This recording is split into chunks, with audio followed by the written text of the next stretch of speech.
शिक्षण मंत्री धर्मेंद्र प्रधान यांच्या राजीनाम्याच्या मागणीसाठी कॉकरोच जनता पार्टी मागच्या महिनाभरापासून जंतर मंतरवर आंदोलन करत होती, पण याची दखल सरकारनं घेतली नाही।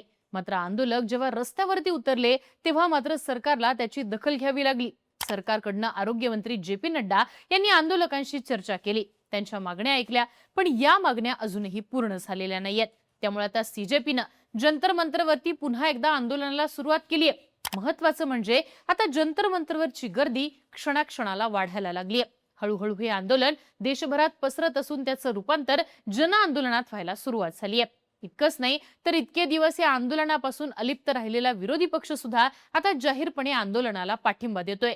मंगळवारी दुपारी विरोधी पक्षनेते राहुल गांधी यांनी पंतप्रधानांच्या निवासस्थानाबाहेर आंदोलन केलं। त्यांच्यासोबत काँग्रेस अध्यक्ष मल्लिकार्जुन खरगे, खासदार प्रियंका गांधी सुद्धा उपस्थित होत्या।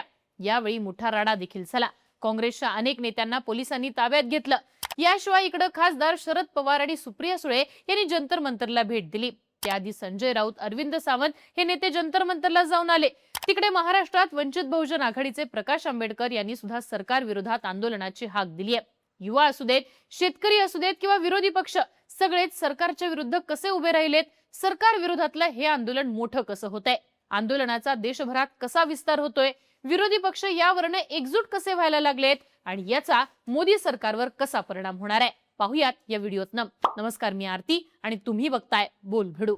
शिक्षण मंत्री धर्मेंद्र प्रधान यांच्या राजीनाम्याच्या मागणीसाठी काँग्रेस पक्षानं मंगळवारी दुपारी पंतप्रधानांच्या निवासस्थानाबाहेर धरणे आंदोलन केलं। या आंदोलनात राहुल गांधी, प्रियंका गांधी, मल्लिकार्जुन खरगे, के.सी. वेणुगोपाल, पवन खेरा, डी.के. शिवकुमार यांच्यासह काँग्रेसचे अनेक नेते, खासदार सहभागी झाले।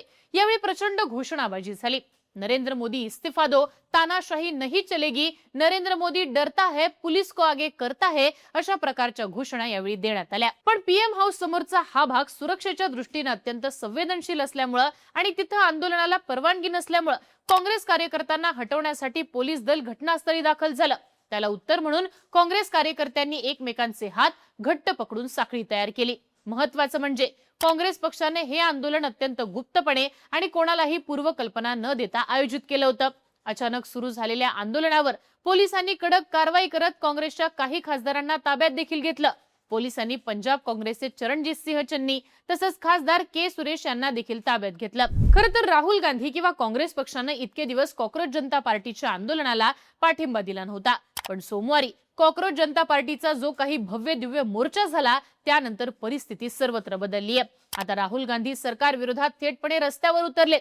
इतकंच नाही तर त्यांनी थेटपणे पंतप्रधान नरेंद्र मोदी आणि गृहमंत्री अमित शहा यांच्या राजीनाम्याची मागणी केली आहे। महत्वाची गोष्ट म्हणजे फक्त काँग्रेसच नाही तर अन्य विरोधी पक्ष सुद्धा आता सरकार विरोधात एकत्रित झालेले पाहायला मिळतात।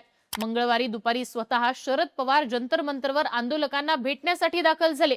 त्यांच्यासोबत सुप्रिया सुळे आणि शरद पवार गटाचे सगळे खासदार होते। त्यावेळी शरद पवार यांनी अभिजित दिपके यांच्याशी चर्चा केली। आंदोलनाची स्थिती काय, आंदोलन आणखी किती दिवस चालणार, काही मदत लागतेय का, याची माहिती शरद पवारांनी सीजेपीचे फाउंडर अभिजित दिपके यांच्याकडनं घेतली। शनिवारी सोनम वांगचुक यांना जंतर मंतरवरनं उचलल्यानंतर शरद पवारांनी त्या विरोधात सरकारवरती टीका केली होती। आता शरद पवारांनी स्वतः जंतर मंतरवरती जात आंदोलनाला पाठिंबा दिलेला आहे। खरं तर काही दिवसांपूर्वी उपोषणाला बसलेला सोनम वांगचुक यांना भेटण्यासाठी आम आदमी पार्टीचे प्रमुख अरविंद केजरीवाल हे जंतर मंतरवरती आले होते। आता सोमवारच्या घटनेनंतर अरविंद केजरीवाल पुन्हा एकदा जंतर मंतरवरती येत आंदोलकांची भेट घेणार आहेत। तर उद्धव ठाकरे सुद्धा मंगळवारी दिल्लीमध्ये दाखल होणार असून ते सुद्धा जंतर मंतरवरती अभिजित दिपके आणि इतर आंदोलकांची भेट घेणार आहेत असं सांगण्यात येते। आज सकाळी शिवसेना ठाकरे गटाचे खासदार संजय राऊत आणि अरविंद सावंत हे सुद्धा जंतर मंतरवर आले होते। तिथं त्यांनी आंदोलकांची भेट घेत जखमी विद्यार्थ्यांची विचारपूस केलेली। याशिवाय विरोधकांमध्ये ममता बॅनर्जी यांचा तृणमूल काँग्रेस आणि अखिलेश यादव यांच्या समाजवादी पार्टीने सुद्धा आंदोलनाला पाठिंबा दिलाय। इकडे महाराष्ट्रात वंचित बहुजन आघाडीचे प्रकाश आंबेडकर यांनी सरकार विरोधात आंदोलनाची हाक दिली आहे। सोमवारी दिल्ली पोलिसांनी आंदोलकांवर केलेल्या लाठीचार्जचा निषेध करण्यासाठी आंबेडकरांनी 23 जुलैला महाराष्ट्र बंदची हाक दिली आहे। स्वतः आंबेडकर यांनी सोशल मीडियावरती पोस्ट टाकत याची माहिती दिली आहे। बरं, फक्त विरोधी पक्षच नाही तर शेतकरी सुद्धा सरकार विरोधात आंदोलनासाठी उभे ठाकलेत। मंगळवारी पंजाब आणि हरियाणामधील शेतकऱ्यांनी दिल्लीकडे कूच केली होती। भारत आणि अमेरिका यांच्यात जी प्रस्तावित फ्री ट्रेड डील आहे त्याचा विरोध करण्यासाठी हजारो शेतकरी दिल्लीच्या दिशेने निघालेले। त्यांना रोखण्यासाठी पंजाब हरियाणातील शंभू बॉर्डर सील करण्यात आलेली। या संपूर्ण भागात बीएनएसचं कलम 163 लागू करण्यात आलं होतं. पोलिसांनी रस्त्याच्या दोन्ही बाजूंना मजबूत बॅरिकेड्स लावले होते. बॉर्डरवरती शेतकऱ्यांची गर्दी वाढत असल्याचं पाहून सरकारनं लगेच पुढाकार घेत त्यांच्याशी चर्चा केली. हरियाणाचे कृषी मंत्री श्याम सिंग राणा यांनी शेतकरी नेत्यांशी संवाद साधलाय. चर्चेनंतर शेतकऱ्यांच्या मागण्या मान्य करण्यात आल्यात. भारतीय किसान युनियनचे नेते दिलबाग सिंग दिराजके यांनी सांगितलं की ताब्यात घेतलेल्या शेतकरी नेत्यांची सुटका आणि केंद्र सरकारशी चर्चा या आमच्या दोन्ही मागण्या होत्या. या मागण्या सरकारनं मान्य केल्यात, त्यामुळे आम्ही आंदोलन स्थगित करण्याचा निर्णय घेतलाय. या आंदोलनानंतर कुरुक्षेत्र पोलिसांनी शेतकरी नेते गुरनाम सिंग चारुनी यांची सुटका केली. 5 वर्षापूर्वी शेतकऱ्यांनी अशाच प्रकारे दिल्लीकडे कूच करत मोठं आंदोलन उभा केलेलं. त्यावेळी सरकारनं आणलेल्या 3 शेतकरी कायद्यांविरोधात शेतकऱ्यांचं आंदोलन होतं. ते आंदोलन इतकं मोठं झालेलं की शेवटी सरकारला शेतकऱ्यांच्या मागण्या मान्य करून 3 कायदे मागे घ्यावे लागले. आता सुद्धा शेतकऱ्यांनी आंदोलनाची हाक दिल्यावर सरकारनं त्यांना प्रतिसाद दिलेला आहे. एकूणच काय तर धर्मेंद्र प्रधान यांच्या राजीनाम्याच्या मागणीसाठी सुरू झालेल्या आंदोलनानं आता फार मोठं स्वरूप धारण केलंय. इतके दिवस हे आंदोलन फक्त कॉक्रोच जनता पार्टी पुरतच मर्यादित होतं, पण आता मात्र यामध्ये विरोधक सुद्धा उतरलेले असून त्यांनी थेट पंतप्रधान नरेंद्र मोदी आणि गृहमंत्री अमित शहांच्या राजीनाम्याची मागणी केली आहे.